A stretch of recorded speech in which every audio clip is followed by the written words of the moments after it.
I'll be taking over as president next term. This is $500 for compensation." The office fell silent, echoing with the voice of my sister, Emma.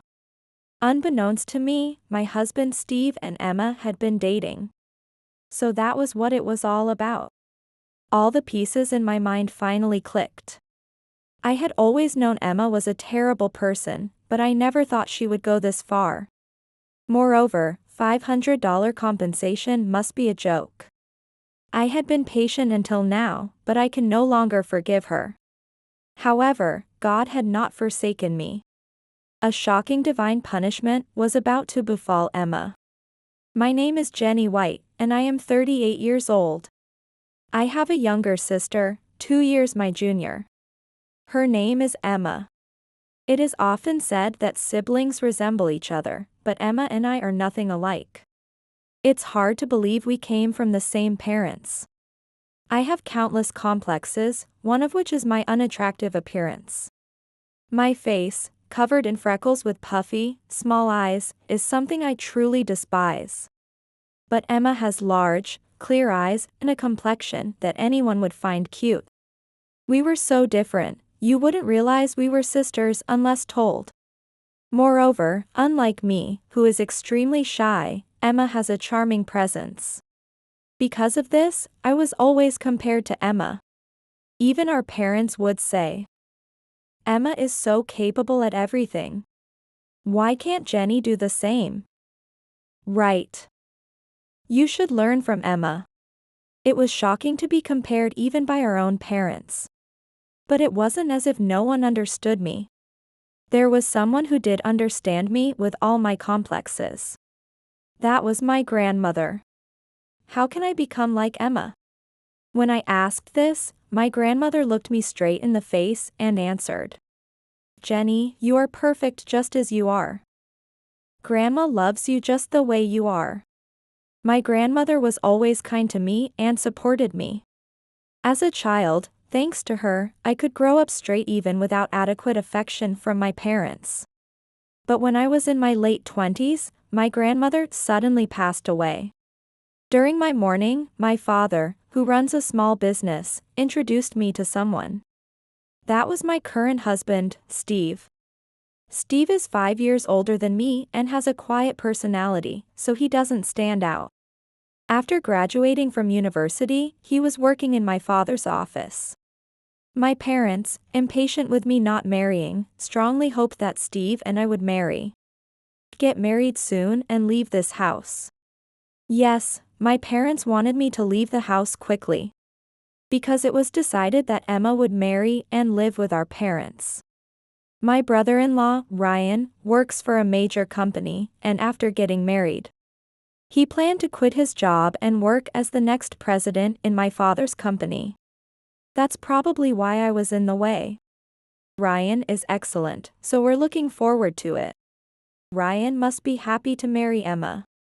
My parents had high hopes for Emma and Ryan. I wasn't particularly keen on marrying Steve, but my parents were pushing for it. So it seemed I had no choice. Thinking this, I had coffee with Steve a few times, and through that, our marriage was decided. I didn't want to disappoint my parents. "Are you sure about me?" Steve asked me the same thing several times before we got married.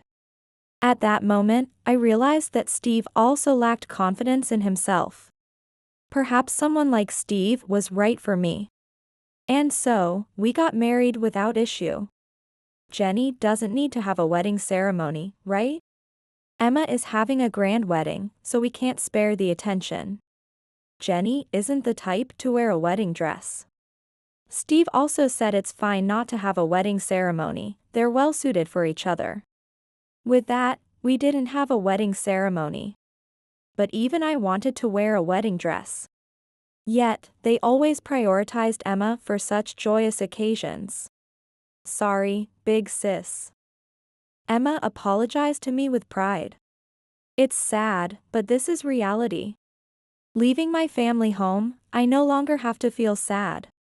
From now on, I'll build a good home with Steve. Thinking that, I resigned from the company I had been working so hard at. After getting married, I started living with Steve's parents. My in-laws were like something out of a painting, very kind. Jenny, you just sit. Today, I want to make something you like. Jenny, don't just work all the time, listen to what mom says. They treated me like their own daughter. Although my in-laws also ran a business, they made time for me despite their busy schedules. But that's not all. One day, Steve and I were called to a place not far from my in-laws. There, I couldn't believe my eyes. There stood the house of my dreams. It seemed too sad for you to live with us as newlyweds. This is our gift to you. Jenny, you said you wanted to live in a fairy tale-like house, didn't you? We tried to create your ideal home, what do you think? I was moved to tears. Ever since I was little, I had dreamed of living in such a house. I never imagined that a dream could become reality. Steve was unable to hide his surprise, his eyes wide with astonishment. Thank you for building such a wonderful house for us. My mother-in-law hugged me. Jenny, you are an important part of our family. It was only natural to do this. I'm really glad you're happy. I felt happy. The affection I hadn't received from my biological parents, my in-laws provided. I'm glad. Steve also expressed his happiness. Shortly after, Steve and I began living in our new home. Now, I had to do all the household chores that my mother-in-law used to handle. However, as someone who had been working, it was difficult to manage everything perfectly. Yet, Steve did not help. He was the typical husband who did nothing. Please clean up the dishes you use. Even when I said this, he would not budge. I'm tired from work. This was always his excuse. I understood that he worked hard for us. But I believed household responsibilities should be shared. Yet, as a full-time homemaker, I couldn't assert myself strongly with Steve. Moreover, other problems arose soon after we started living together. It was on the day of Steve's payday at my parents' company. Here, this is for living expenses. It's enough for 1 month. Steve handed me an envelope, which, to my shock, contained only a few hundreds of dollars. Surprised, I asked, is this just for groceries? Steve's expression remained unchanged as he delivered a shocking statement. It can't be just for groceries. This includes other expenses for the month as well, including electricity and gas. I couldn't believe my ears. It was impossible to cover everything with just a few hundreds. I couldn't understand how he thought this amount would suffice. Although I felt strongly about arguing, I lacked the courage and decided to follow Steve's instructions. Steve had been working at my parents' company for over 10 years. He must be earning more than this. Yet, it was unbelievable that he only handed me this much. From that day, my desperate life of frugality began. I tried to save money wherever possible. Buying food ingredients on sale and promptly turning off unnecessary electrical appliances. When I really couldn't make ends meet, I dipped into the savings I had accumulated during my single years. Of course, I had no allowance for myself. I stayed home to avoid spending money, leading to a reclusive lifestyle. After several months of this, I reached my limit. Tired of constantly worrying about money, I found myself unable to discuss it with Steve, who was naturally reticent. I couldn't continue like this without breaking down. Filled with this overwhelming feeling, I turned to my mother-in-law for advice. My in-laws listened to me compassionately and suggested something. Would you like to work at our company? I was taken aback. As I remained silent in surprise, my father-in-law joined in the conversation. We just happened to have a vacancy, and we were struggling. We'll adjust the hours to make it easy for you to work. You used a computer at your previous job, right? I think you'll be a great asset immediately. My in-laws smiled. Wanting more than just staying at home, I decided to discuss this with Steve. After listening to my story, Steve initially looked surprised, but then quietly nodded. Thus, I began working at my in-laws' company. Balancing work and home was not easy. But my in-laws considered my situation and allowed me to work reduced hours. This made it easier than I expected to manage both. Thanks to starting work, our life became more comfortable. Before I knew it, 6 years had passed. Time really flies. I was now 34 years old. Steve was still as quiet as ever. Life hadn't changed much, but one significant thing had. Mommy, I'm hungry. We now had a daughter who was 5 years old. When my in-laws learned that Nicole was on her way, they cried tears of joy. Even after she was born, they would come to our house to help with the chores and childcare, taking over for Steve, who was busy with work. I was grateful for their presence. Nicole was born, my work was going well, and I was leading a happy life every day. It wasn't long after that when Emma contacted me. It was sudden, during my house chores. Do you want to have coffee sometime? Christina wants to see Nicole. It was rare for Emma to contact me. Christina was Emma's child. Sure, come over sometime, I replied without thinking. Little did I know, this response would lead to the beginning of an upcoming incident. On the day Emma was to visit, I was busy cleaning the house from morning. With Christina's birthday approaching, I decided to go shopping to prepare a feast. Steve, please watch Nicole. I'm going shopping. Steve nodded slightly. Since Nicole's birth, Steve had become even more silent. He hardly initiated conversation and only nodded in response to my words. I knew this was just Steve being Steve, but I often wished he could be a more dependable husband. However, I was well aware that you can't change someone's personality. At least he was kind to Nicole, so I decided to overlook Steve's unreliability. He's probably just not good at expressing affection. I tried to convince myself of that. When I finished shopping and arrived home, there was a luxury car parked outside. I could hear lively conversations coming from inside the house. That's when I was shocked. To my surprise, the usually silent Steve was chatting animatedly with Emma. While I was captivated by this scene, Ryan approached me. Sister-in-law, it's been a while. I apologize for the sudden visit today. Ryan was as calm as ever. It feels strange to be called sister-in-law. I said this with a smile. We used to call each other by our first names, so it's hard to believe I'm calling you sister now. Ryan said this with a wry smile. In fact, Ryan and I had dated before he married. We were in the same university and met through a club. And we were dating smoothly until Emma snatched Ryan away.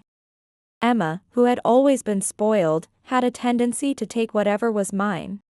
When Ryan told me he wanted to date Emma, I was sad but accepted it as inevitable. Emma was more attractive than me, after all. It took time to recover, but now that I am married to Steve and we have Nicole, I am glad I didn't continue my relationship with Ryan. Emma approached as she noticed me. Big sis. Why didn't you tell me anything? What? I was confused by her sudden words, and Emma continued excitedly.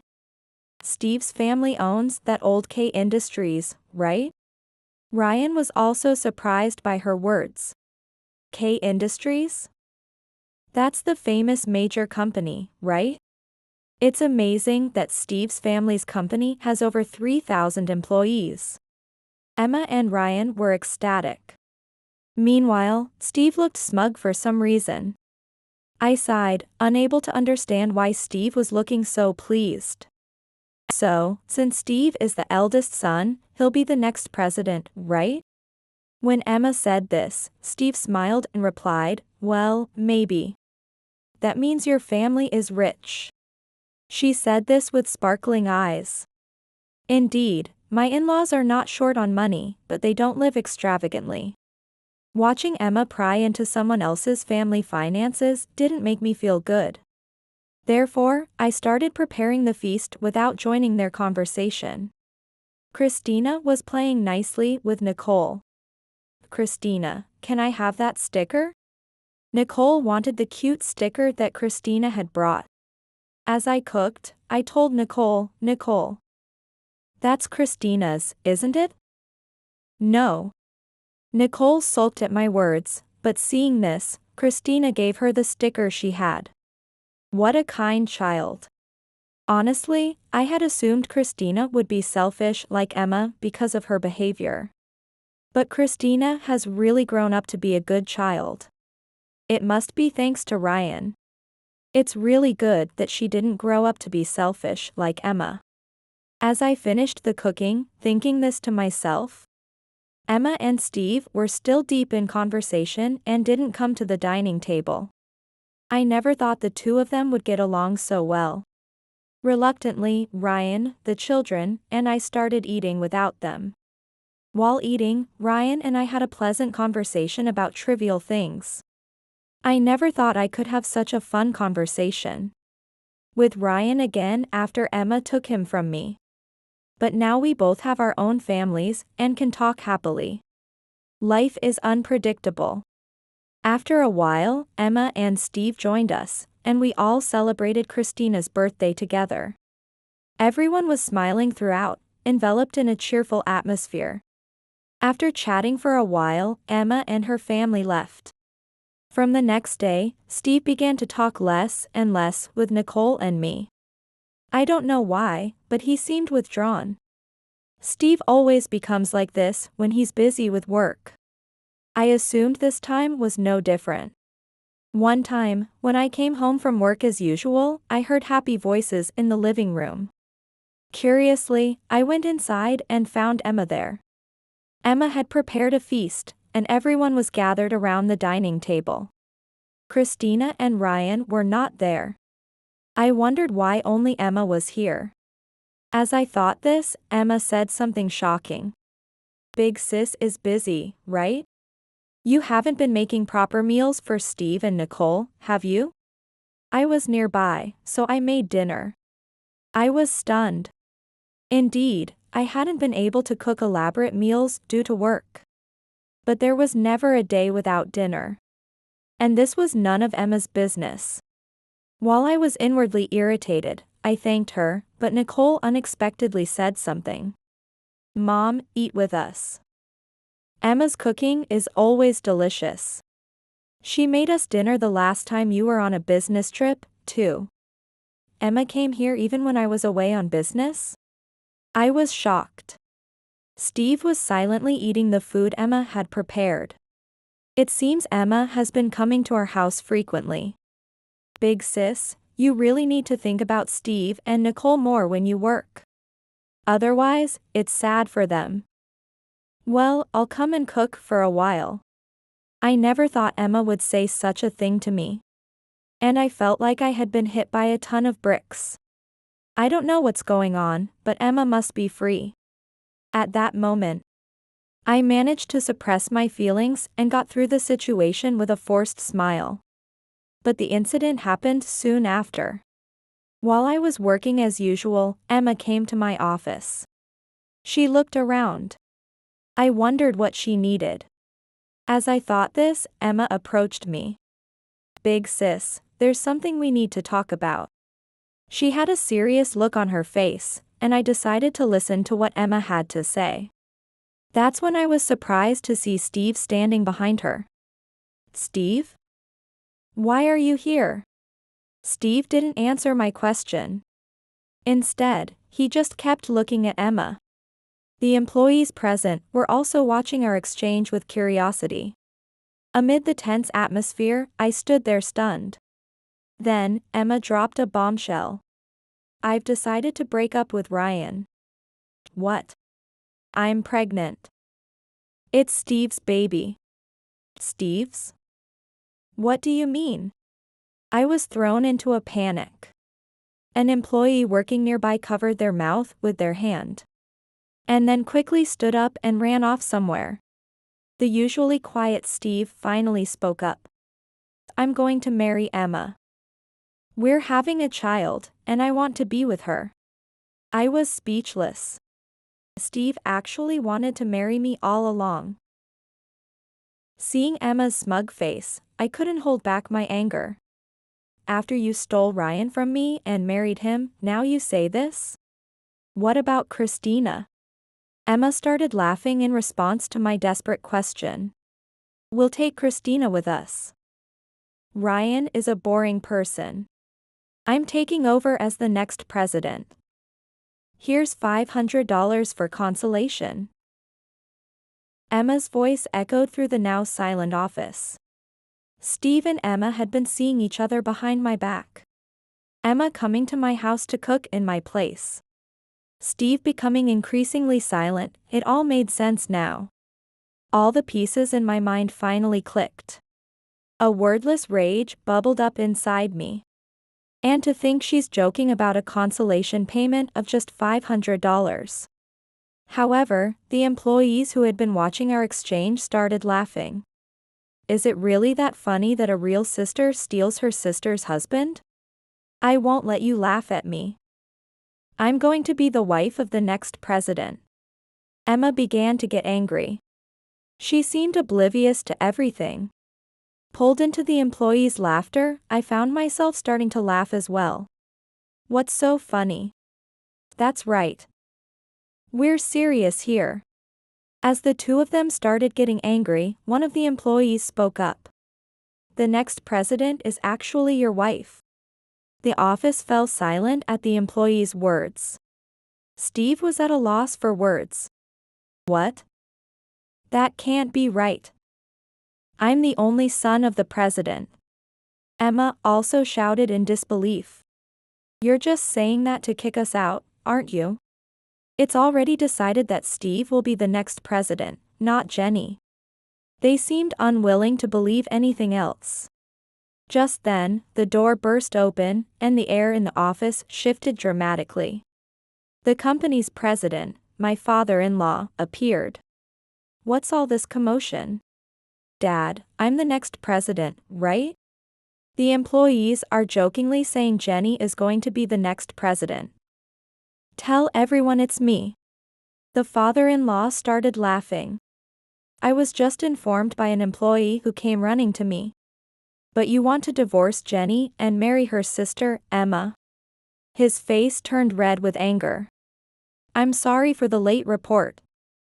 I'm going to marry Emma. Emma is carrying my child. The father-in-law's anger seemed to reach its peak. What are you playing at? What you've done is the lowest of the low as a human being. I'm glad I didn't choose you as the next president. What? The father-in-law took a deep breath. I've been preparing to have Jenny take over as the next president. Just yesterday at the shareholders' meeting, it was decided that Jenny will be the next president. Emma dropped her bag in shock. Steve looked at me, unable to believe what he was hearing. Dad, you're choosing a stranger over your own son to be the president? That's too cruel. The father-in-law's face turned even redder with fury. Who's being cruel here? You've been using the company's money as if it were your own, thinking I wouldn't notice? Steve must have thought the father-in-law was unaware of this fact. He stared at his father with his mouth wide open. I trust Jenny, who cares about the company and has earned everyone's trust. I want her to take over the company. But, that's... Steve seemed to have no room to argue. Then, the mother-in-law also appeared. She had come to the company by chance and heard the commotion. Steve, you are really the worst. If you're going to divorce Jenny, don't ever show your face to us again. Jenny and Nicole will live with us. Hearing the mother-in-law's words, Steve was dumbfounded. Why would you live with Jenny, a stranger, instead of your own son? That's ridiculous. The mother-in-law looked at the father-in-law, and they both started laughing. Jenny is not a stranger. When we decided to entrust the company to Jenny, we legally adopted her. She became our child. Emma looked like she was about to collapse when she heard this. Steve was desperately trying to support her. So, does that mean Jenny really becomes the president of the company? Yes. This has nothing to do with you. Please leave with Steve right now. This place is a sanctuary for our family. We don't want traitors like you here. Mom. The in-laws, bewildered by Emma and Steve's reaction, expelled them from the company. Once they were gone, the in-laws and employees gathered around me, offering kind words. I never imagined he would cheat. I knew my son was no good. But I never thought it would come to this. Unbelievable. The father-in-law was visibly angry. I'm really sorry that Steve hurt you. The mother-in-law looked sad. In fact, Steve was a big fan of investing. He had been pouring money into investments like water every month. I had discovered this fact years ago while casually using the computer at home. But there should be no money left each month for such investments. Despite only giving me a small amount of money each month, there was no way Steve could have such a large sum for investments. Something was off. That's when I decided to compare the amount Steve used for investments with certain funds. Those were the company's funds, which had been mysteriously disappearing each year. Surprisingly, the amount matched what Steve likely used for his investments. I couldn't believe it but decided to check the security cameras. And there was Steve, clear as day, transferring money to his personal bank account from the office computer, after everyone else had gone home. Even though it was his parents' company's money, this was definitely a crime. I immediately reported it to my in-laws. They were incredulous and disgusted. At the same time, my in-laws made a surprising proposal.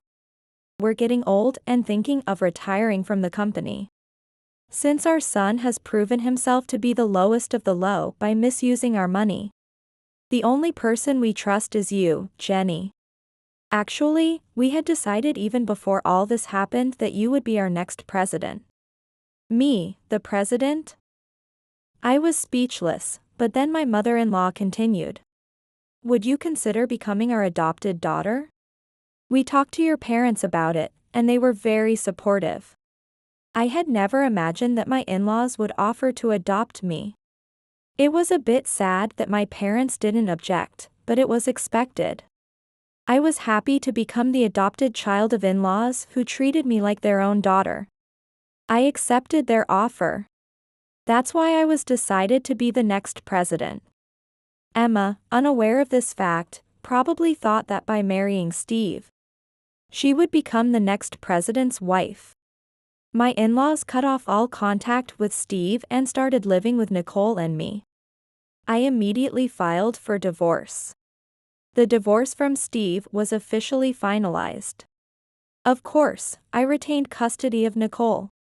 Meanwhile, I heard through the grapevine that Emma and Ryan's divorce was also finalized. And Ryan got custody of the child. It seems the baby was born safely. Although it was sad to be betrayed by Steve and Emma, my in-laws gave us even more love. After several years passed and my wounds began to heal, my parents suddenly called me home.